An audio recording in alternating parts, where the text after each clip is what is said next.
Hello, everybody in Kajabi Kickstart. Yep, we're still continuing a few more days here um, post coaching week, but still have my coach hat on. I decided to retire the t-shirt for now. It's in the laundry. Anyway, I hope you have enjoyed coaching week last week.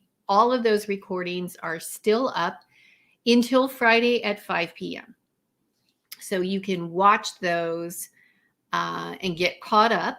We've got all of the behind the scenes training on some of the things I did related to this launch, and also our Kajabi fundamentals, which is more for our considering Kajabi and Kajabi brand new customers that went over very specifically each one of the back end areas of Kajabi. Now, today, last week, I should say, you all experienced examples of joining my members' Q&A calls. As I have mentioned that in our membership, the Kajabi Flight Crew Club, we do Q&A calls typically twice a week on Tuesdays and Thursdays. However, the first Tuesday of every month is a monthly training.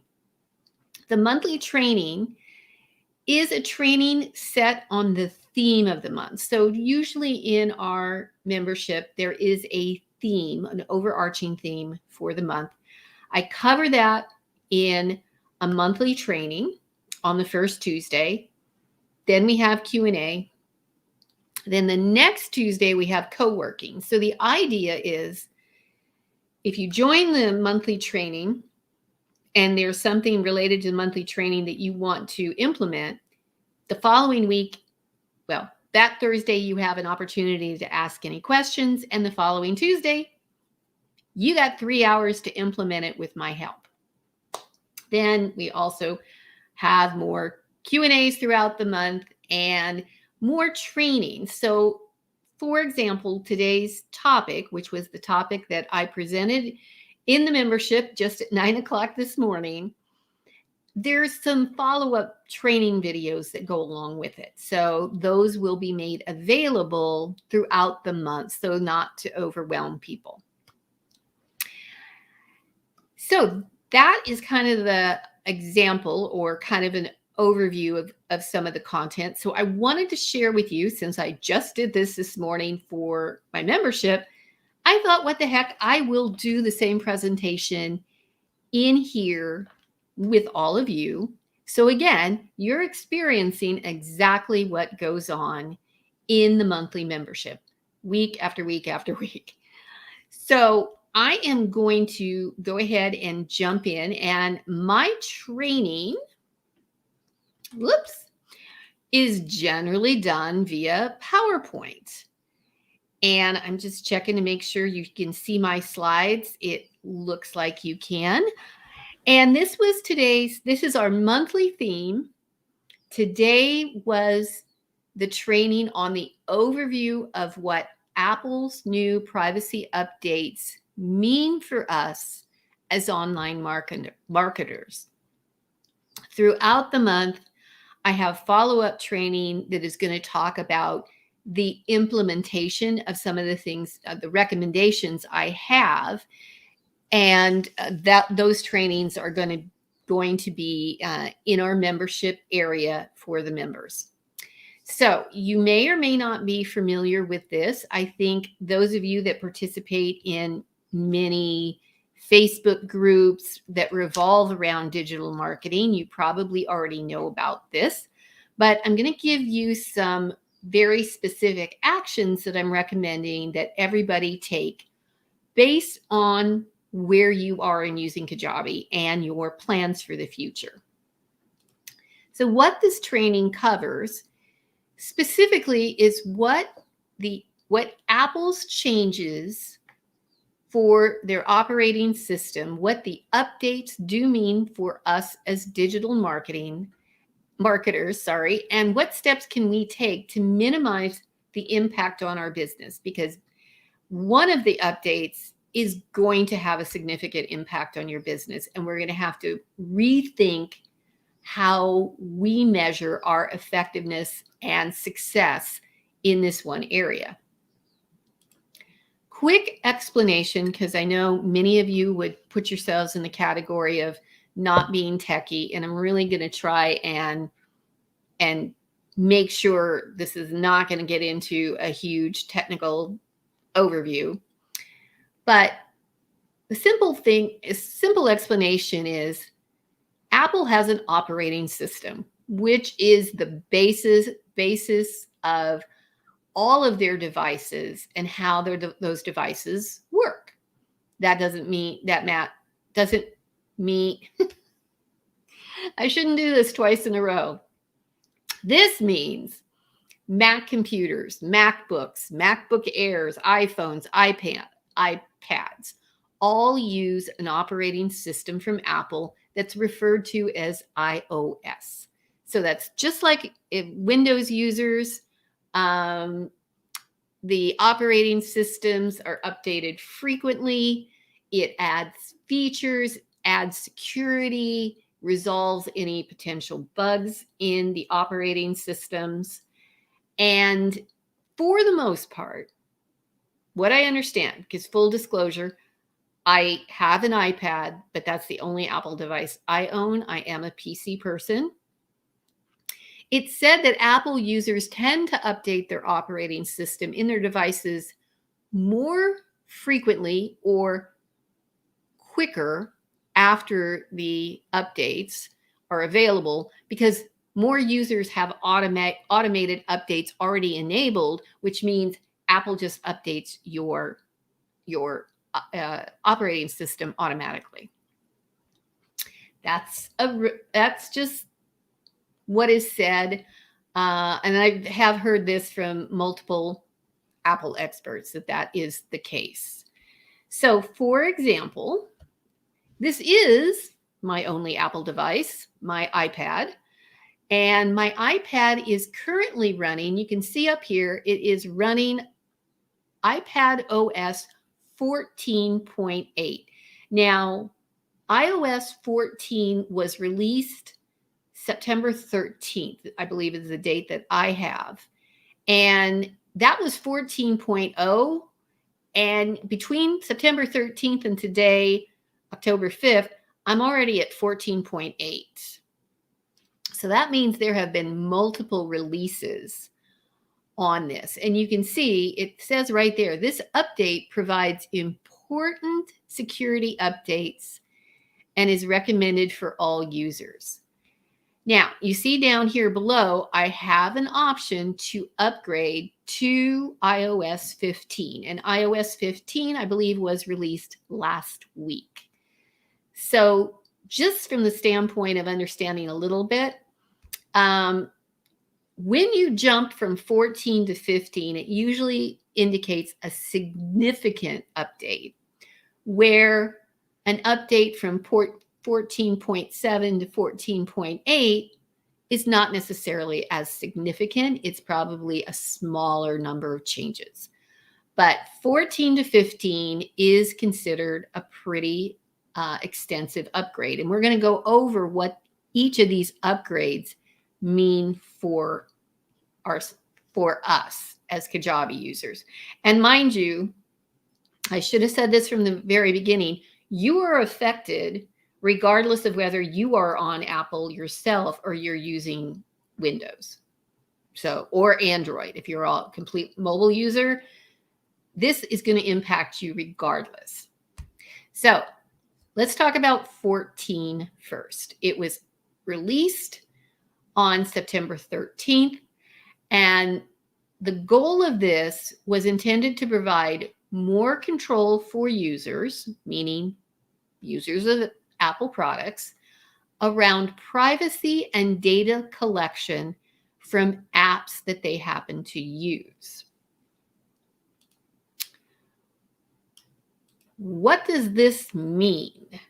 It means that Apple has gone to the point of stating that they're going to allow their users more control on how their information is tracked by the apps that they use on their Apple products.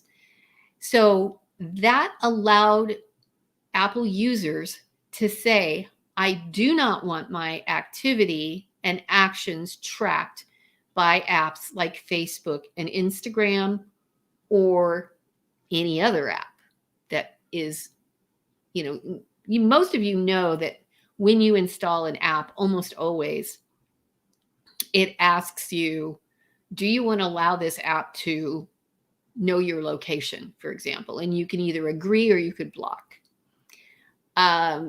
In this situation, what Apple's update did is the first time you opened Facebook or Instagram after 14 was installed, Apple said, do you want to allow Facebook to track your activity?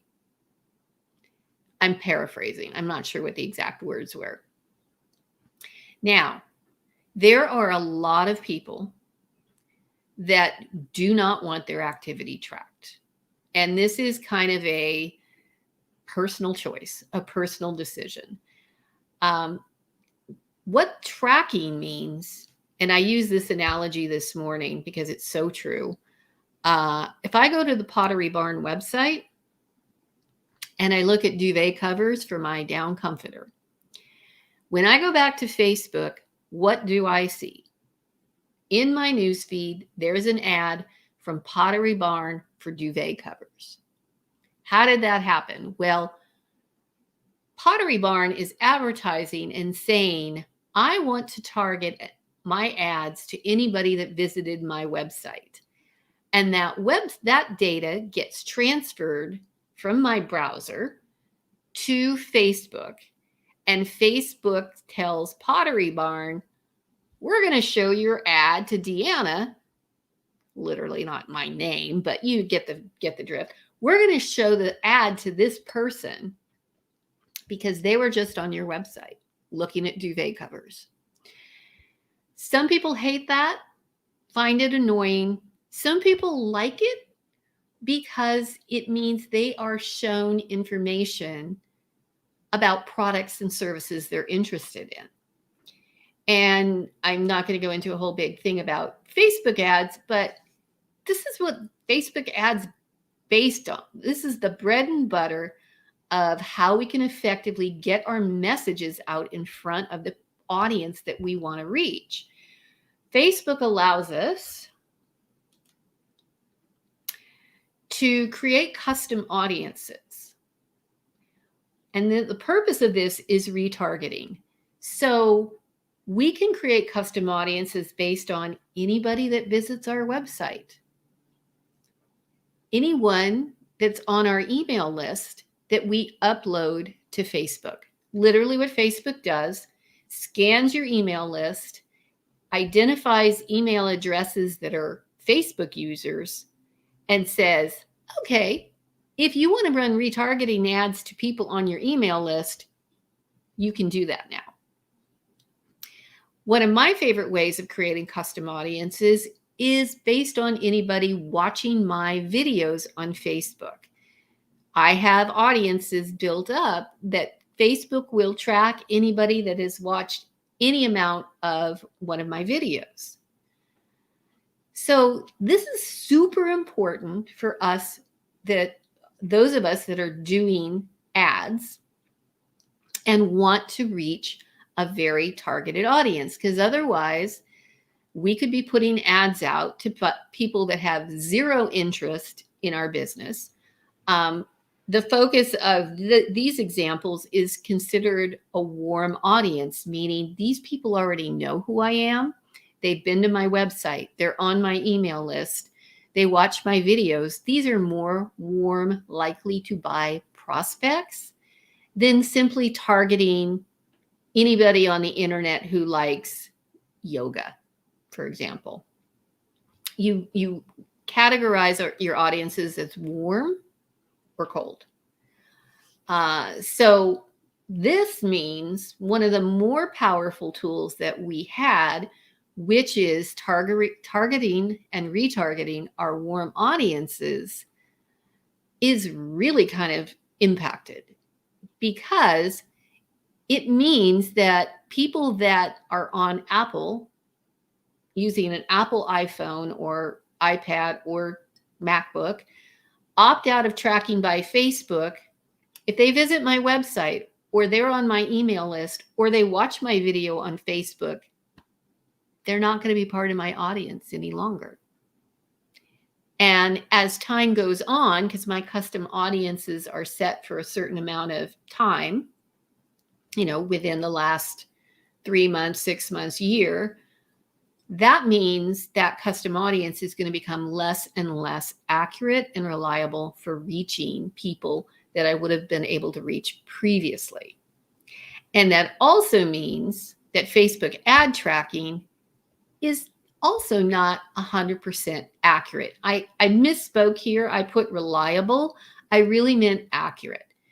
Because based on actions people that are taking, like clicking on our ad, going to our sales page, those are not going to be tracked if people have turned off the ability for Facebook to gather that data, which means that when Facebook ads,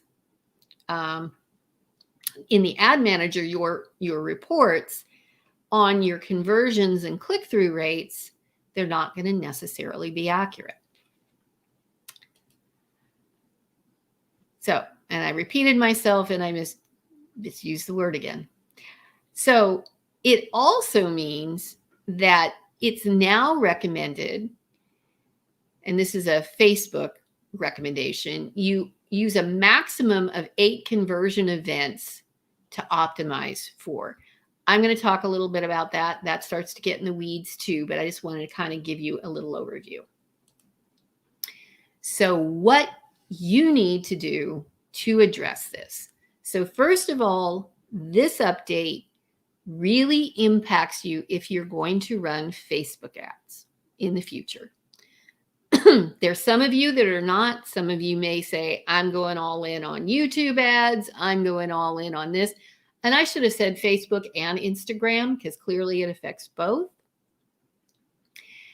Facebook has done a couple of steps to try and make it better for us as advertisers and also to kind of cover their butts, let's just say. So Facebook came out and said, we want you to verify that you own the domain name that's going to be used to send traffic for Facebook ads. That means they wanted to make sure I owned the domain deannafenton.com before I could run an ad to a sales page that I created on my website.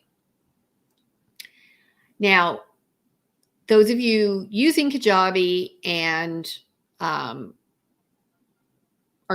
fairly new to Kajabi, you know that the default when you sign up for Kajabi is using their domain name, meaning it's going to be the name of your website, .mykajabi.com.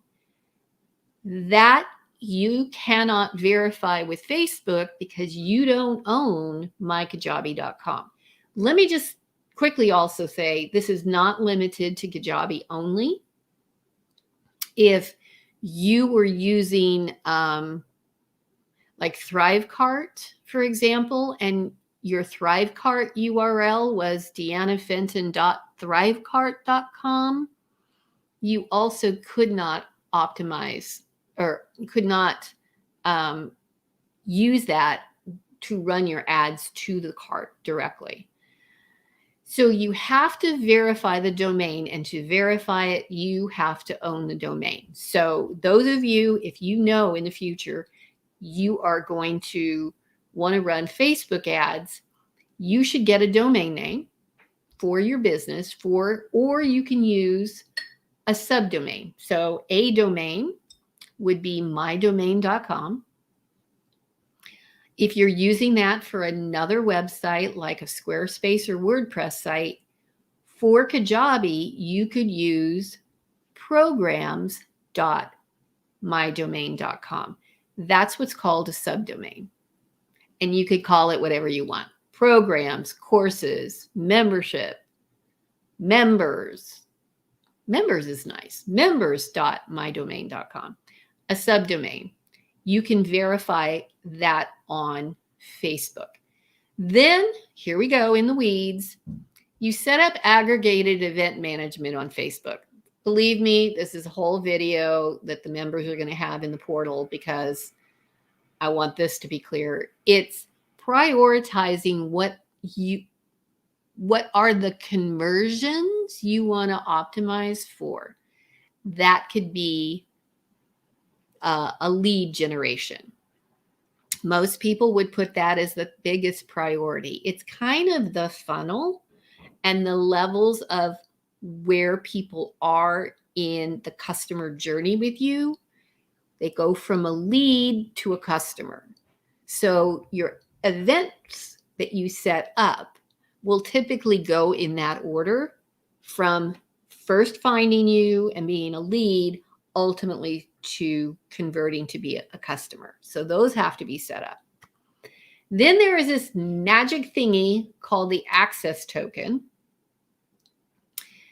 And this is intended to be a way of trying to capture the data from actions on our Kajabi site that are being blocked by the Apple update. And it's a techie thing. It's a super easy thing to do.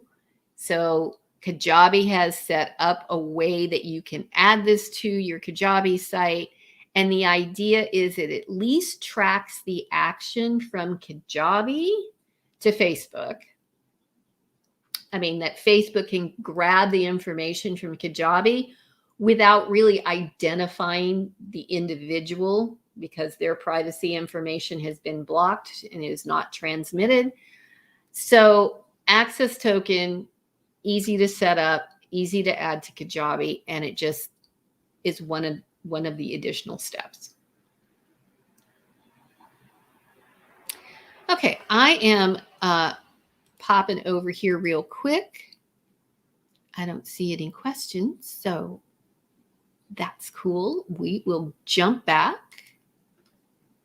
and move on. All right, so now let's talk about, this one is going to affect all of us. This is not related to Facebook ads. This is related to email marketing. This is iOS 15 changes. iOS 15 was released last week. In the little screenshot I showed you, like on my iPad, it's available right now. I have not activated it yet. And actually, I have to remember something, folks. Even though I'm using an iPad, this update is not going to affect me. This only affects any of your potential customers if they're using Apple Mail. I use Gmail, so it's not going to affect me. And again, it's going to affect you or your customers if you're using Apple Mail. What it will do is Apple is literally going to open your email in Apple Mail before you ever see it. So Apple is stating that this is a security and privacy issue, so that Apple is going to update the email or open the email before it hits your inbox. And when Apple Mail opens that email to scan the information, it triggers an open for Kajabi and any other email marketing tool. So, in case you didn't understand how open rates are calculated, when we open an email from, doesn't matter if you're using Kajabi, ConvertKit, ActiveCampaign, whatever, when you open it, there is a little pixel in the email that none of us can see, but it sends back a message to Kajabi, ConvertKit, ActiveCampaign, and says, this email has been opened by this contact. So when you go into your email stats you see open rate. And that open rate is the number and the percentage of emails that were sent out that were opened, triggered by this little pixel. Now what happens is Apple Mail is going to intercede, scan the email, fire the pixel, and then deliver the email into your inbox. Whether it's going to show it was opened, whether you open it or not. So that email can rest unopened in your inbox, and Kajabi, ActiveCampaign, ConvertKit are all going to show it was opened. What does that mean? We don't really know if emails are going to be opened anymore. Were they opened by Apple Mail or were they opened by the recipient? You can't determine the time that they were open. We don't really generally use this in Kajabi, but there used to be a way to determine the location of the open from the IP address. Apple Mail is going to restrict that information from being transmitted. And you won't be able to access device information. You won't know if they opened it on mobile or on a desktop computer. However, you will still be able to track email click-through events. Is this going to affect a lot of people? And by affect a lot of people, I mean users, our potential audience. So this was a stat I found that said Apple Mail accounts for nearly 50% of the 3 million observed email openings from January to March 2021. So the assumption is it will be very visible in our reporting once this adoption takes hold. As I mentioned earlier, it's assumed that Apple users do update more frequently and sooner than maybe Windows or Android users, partially because a lot of that is automated and it's just going to happen. And so over time, and probably a very short period of time, you're going to start seeing a difference in the reporting in your email client. Now, this was a unexpected, unfortunate byproduct of all of these changes. And that is the Kajabi mobile app is now going to be blocked from tracking information on the app from Apple users, mind you. So I don't know how many of you are, encouraging your students and members to use the Kajabi mobile app. It's really, I like it. I use it with a lot of Kajabi courses that I sign up for because I get push notifications when there's new content, and it's generally easier to access content from your phone, especially if you're on the go.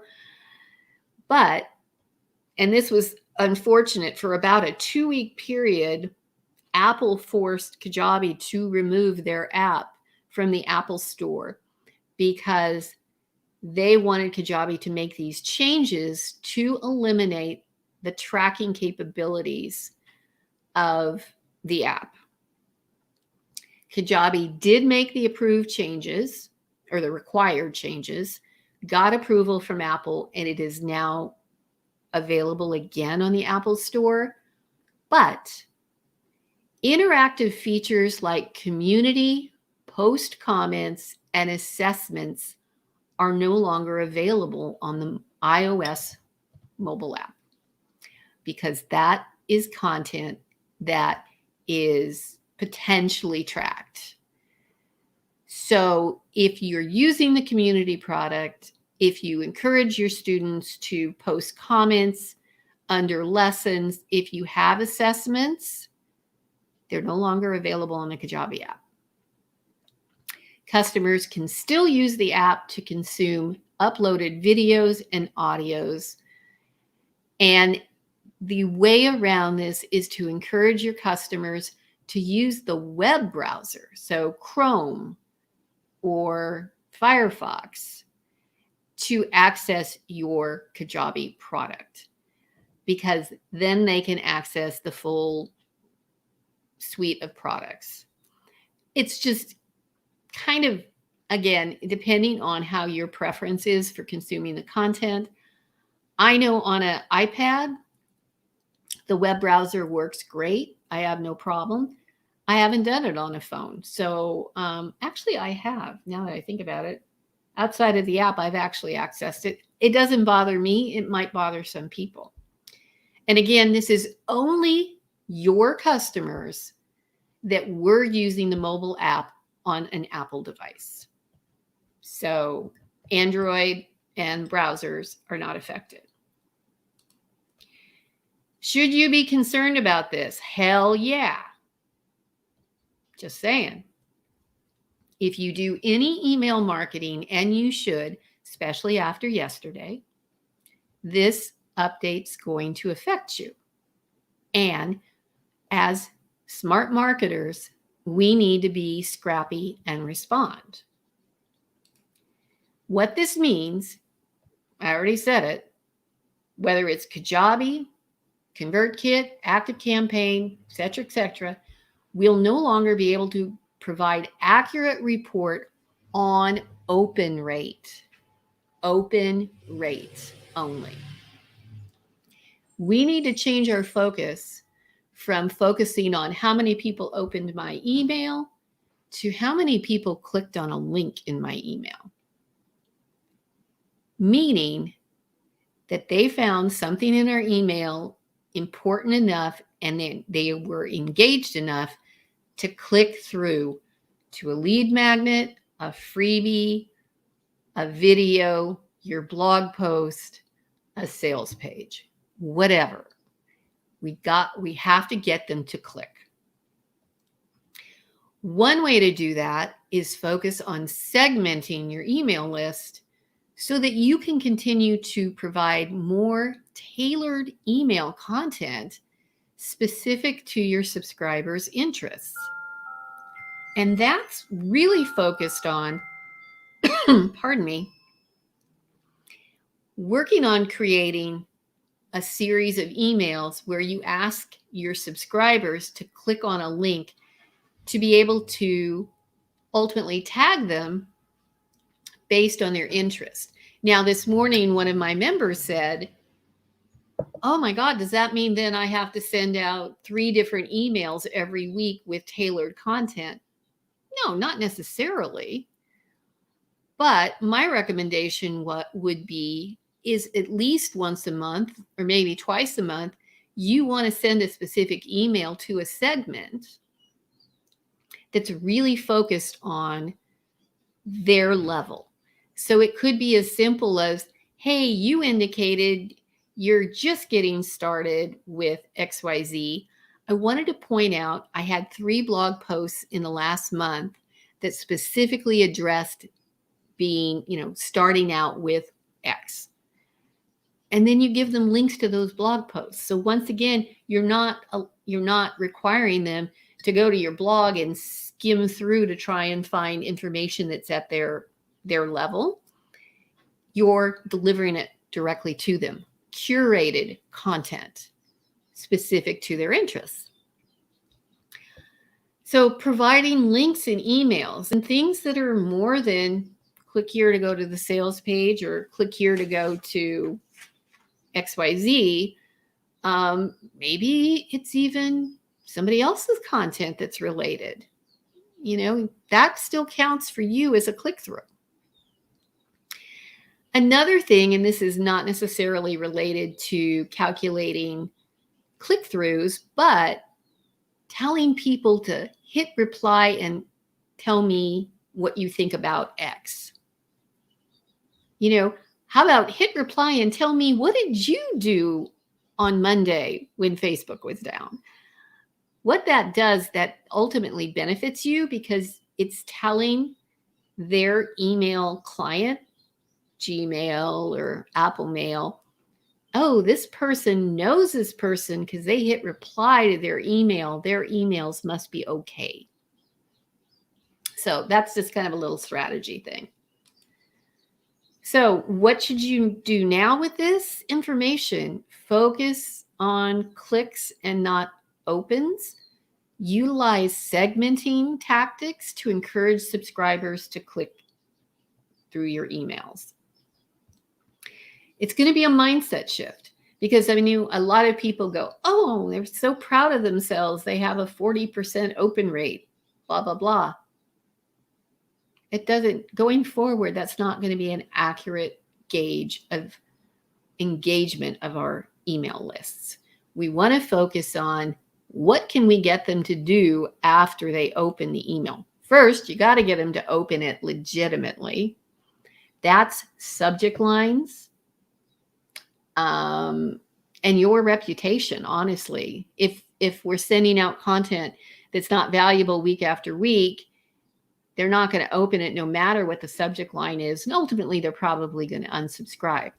But your subject line and then focusing on being able to give them an option to segment the information, click through, engage with our email.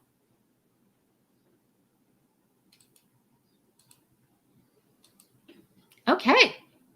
Well, that was the overview of an example of the training that I did this morning with my members. And once again, I build on this over the month with the how-to videos. The how do you set up a custom domain? How do you verify the domain in Facebook? How do you create the access token to be able to do some of the tracking?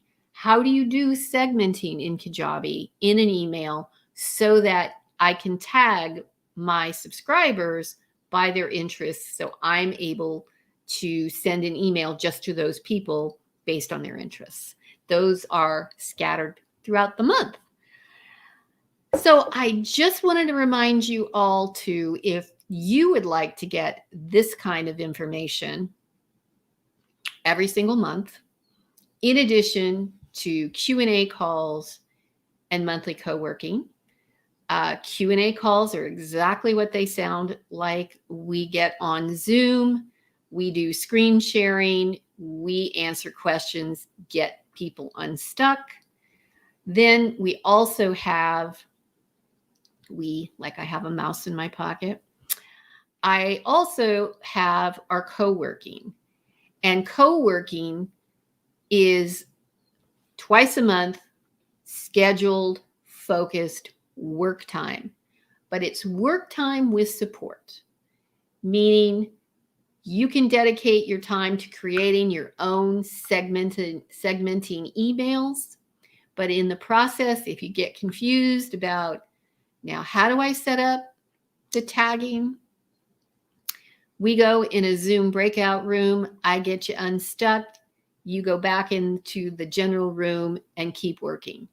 Members really, really love this because that's one of the most difficult things, I think, is setting time to work on this, on your Kajabi projects.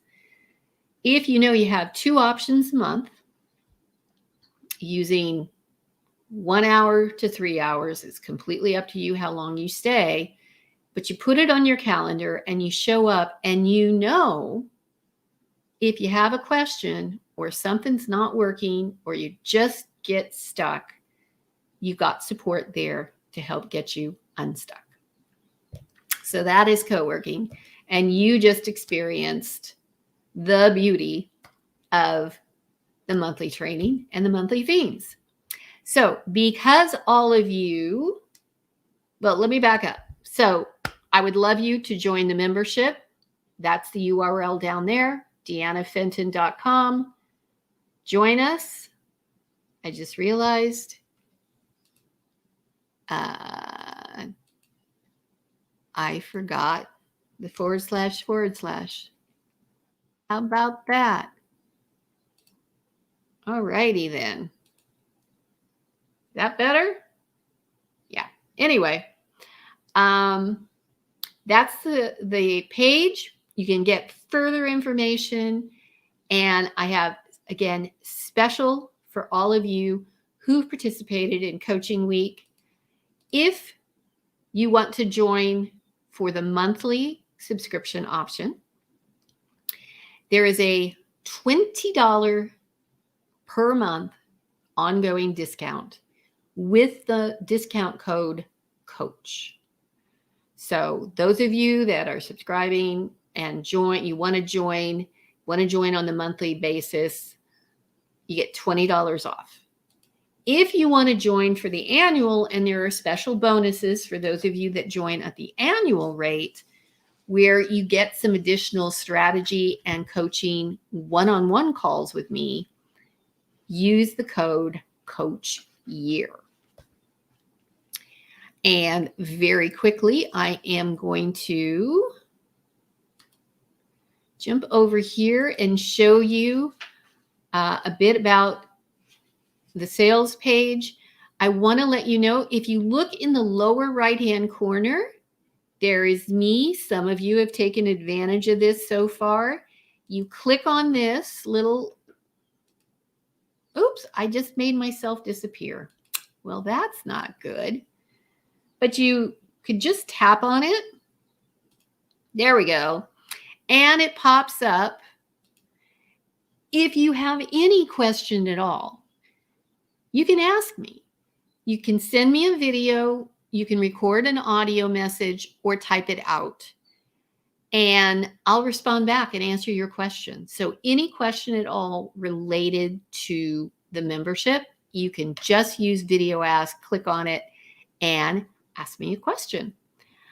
And there's a lot of information here, a lot of my loyal members giving you some of their unbiased opinions about what they've received. And the monthly membership is $97 a month. But remember, with the coupon code COACH, you get $20 off. So it will be $77 a month going forward. Annual is $970, or with Coach Year coupon code, you get $200 off. So it's $770 every year. And then this is brand new, and I have to update this because there are now 8 spots available. A VIP membership that combines my coaching and strategy with VA done for you work. So for $297 a month, you get everything in the regular membership, plus 2 one-on-one coaching strategy calls with me each month, and 12 hours of virtual assistant support per 90 days. And the reason why is you're not always going to need like 4 hours a month, right? You might need 2 hours this month. Next month, you need 3. And then you're launching in December and you need a whole lot more hours. So that's why the hours are spread out over 90 days so you can use them as you need them. But the hours do not roll over from 90-day period to 90-day period. I just want to be clear about that. And then you get all the other fantastic Q&A calls, co-working time, monthly training, and the community with my fabulous, fabulous members. And there are 4 of them. And there's another one here. 5 of my members right there. And Jenny basically ended up giving a testimonial for the VIP. She is a VIP member just spontaneously during last week's coaching week. So anyway, once again, DeannaFenton.com/join us. Coupon code COACH for the monthly, Coach Year for the annual.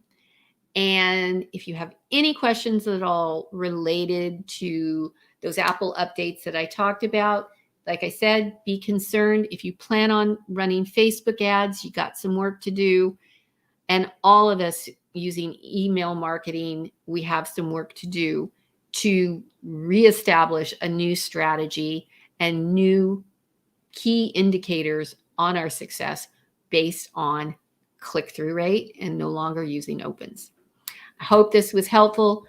If you're watching on the replay, post any comments below or questions, and I'll look forward to seeing you again soon. Take care. Bye-bye.